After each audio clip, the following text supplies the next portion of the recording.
So we are set up. What's going on there, YouTube? It is the best one out, and I'm doing a little night ride.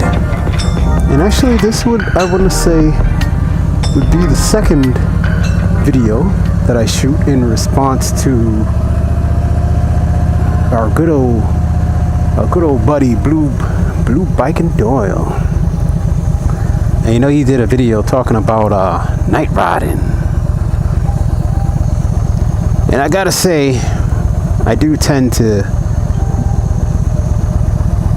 What is that sound? Oh, is this guy playing music? So anyway, I gotta say, I do tend to do my share of night riding. And that's mainly from commuting to work and heading in. Now, I've got the Yi on the front dash up here. The front fairing.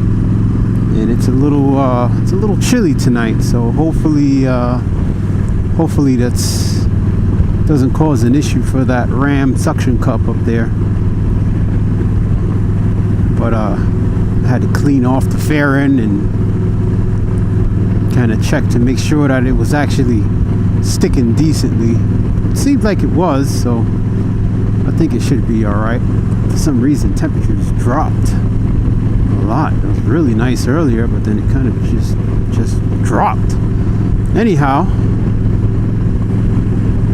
well, with night riding, you know, there's a few things that I like to do and a few things that I don't like to do. And one of the few things that I don't like to do is the speed.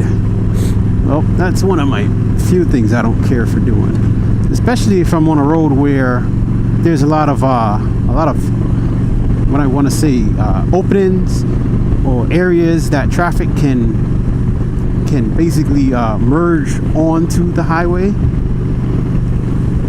So I like to be able to at least drop my speed down, or if I have to slow down, I'll be able to slow down, because sometimes you just never know what the heck might happen or where someone might turn on to you with some of these areas. Also too is I like to have good headlights. So that's the reason why I ended up installing the passing lamps on here, and also that what's that headlight called, the Op7 LED headlights. Or if you have a bike like Blue Bike and Doyle's at Road King, you have the dual LED headlights up front.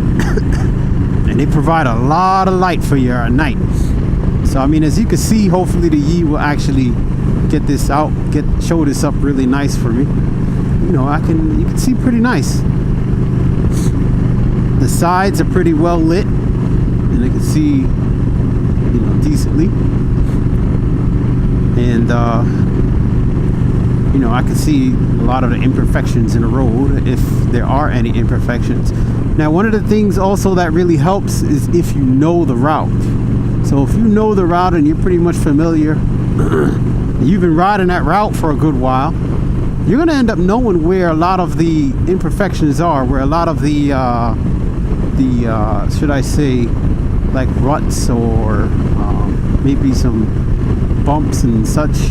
You're gonna know where a lot of that stuff is. Oh God, I must have just passed the skunk somewhere, but I didn't see nor smell it. Or yes, no, I smelled it, but I didn't see it. Oh, it's disgusting. Yeah, so knowing the road helps, and I'm gonna move into the left lane here. Knowing the road helps, and taking your time. You know, that's one thing I would say, is definitely to take your time. Also, watch out for animals. If you live somewhere like where I do, where it's really very rural, you really got to watch out for animals, because there's a lot of animals out here, and you just have to be careful. Let's move over here.